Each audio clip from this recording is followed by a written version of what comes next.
भद्रकरू जितेबाला उच्च शिक्षा मंत्री हेले आमे गोटे गर्वित निजक मन करूँ मु निजे भद्रक 2019 रे प्रार्थी थी एमपी भाव और जितेबाला से पाइले उच्च शिक्षा मंत्री जितेबाला हेले आमको गोटे गर्व होता जे जाओ शिक्षा को आरंभ कर सब जिन सब जड़े डायनामिक लीडर मिलते मिल किंतु आज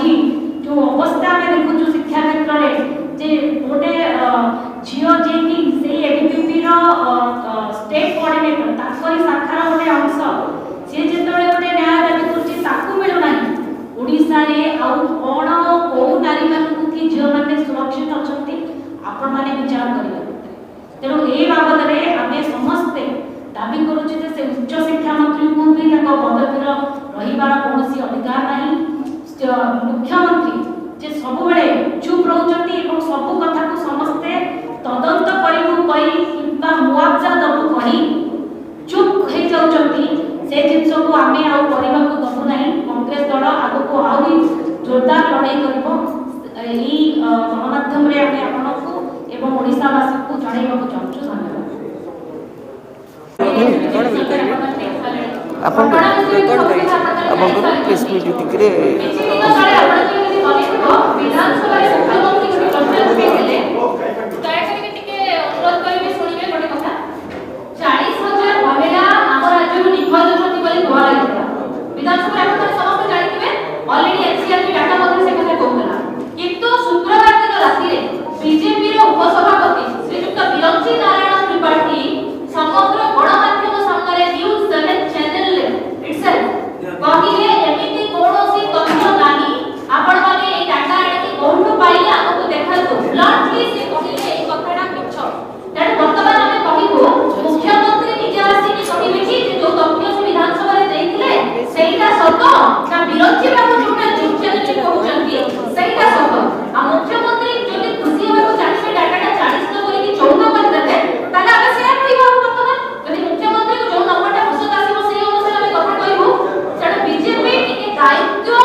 संपन्न होई सरकारी दल हिसाब रे जदि कोनोसी जिंस को करिवो ताहाले वर्तमान राज्य रे नारी माने सुरक्षित रहिबे अन्यथा एमिति अनेक झियो आत्मदाह करिबा को वर्तमान बाध्य होई जिवे एवं महिला कांग्रेस सभानेत्री श्रीमती मीनाक्षी बाहिनीपति महोदय एवं समस्त भौणी मैंने काली सबुठ बड़ दुख लगिला ता माटी कहूँ मु देखी झील को ता माँ को झील को देखा दि जाऊनी ता बापा कहते मुझे झील को देखी ता बापा को झील टी देखा दि जाऊनी ये हूँ भितर घटना जहाँ कहीगले प्रथम एबीपी स्टेट सेक्रेटरी आम गला बेले आम गेट्रे रोकिले आम भाभी पारिलुनी जे ये कौन ये मेडिकल सिक्यूरीटी कि मु पचारि तुम गोटे मेडिकल सिक्यूरीटी कहला नाई बोली तुम कौन ना मु अखिल भारत विद्यार्थी परिषद स्टेट सेक्रेटरी बोले ओहो तुम से अखिल भारत विद्यार्थी परिषद जो थे आज ये झीटी रहीकि सुइसाइड करने को जाइए तुम से संगठन तापर भी एत निर्लज तुम आसिक गेट पर चिड़ाई आमको रोकुच पुणी मो प्रेसिडेंट जी प्रथम माने एबीवीपी एभली भाव जहाँ घटना से घटी जाइए खाली भुवनेश्वर एम्स मेडिकल रे गेट पाखर भितर को गले आप देखिए बापा माँ को भी देखा छाड़ू ना जदि बापा माँ को छाड़ी ना तो आम किए से आज्ञा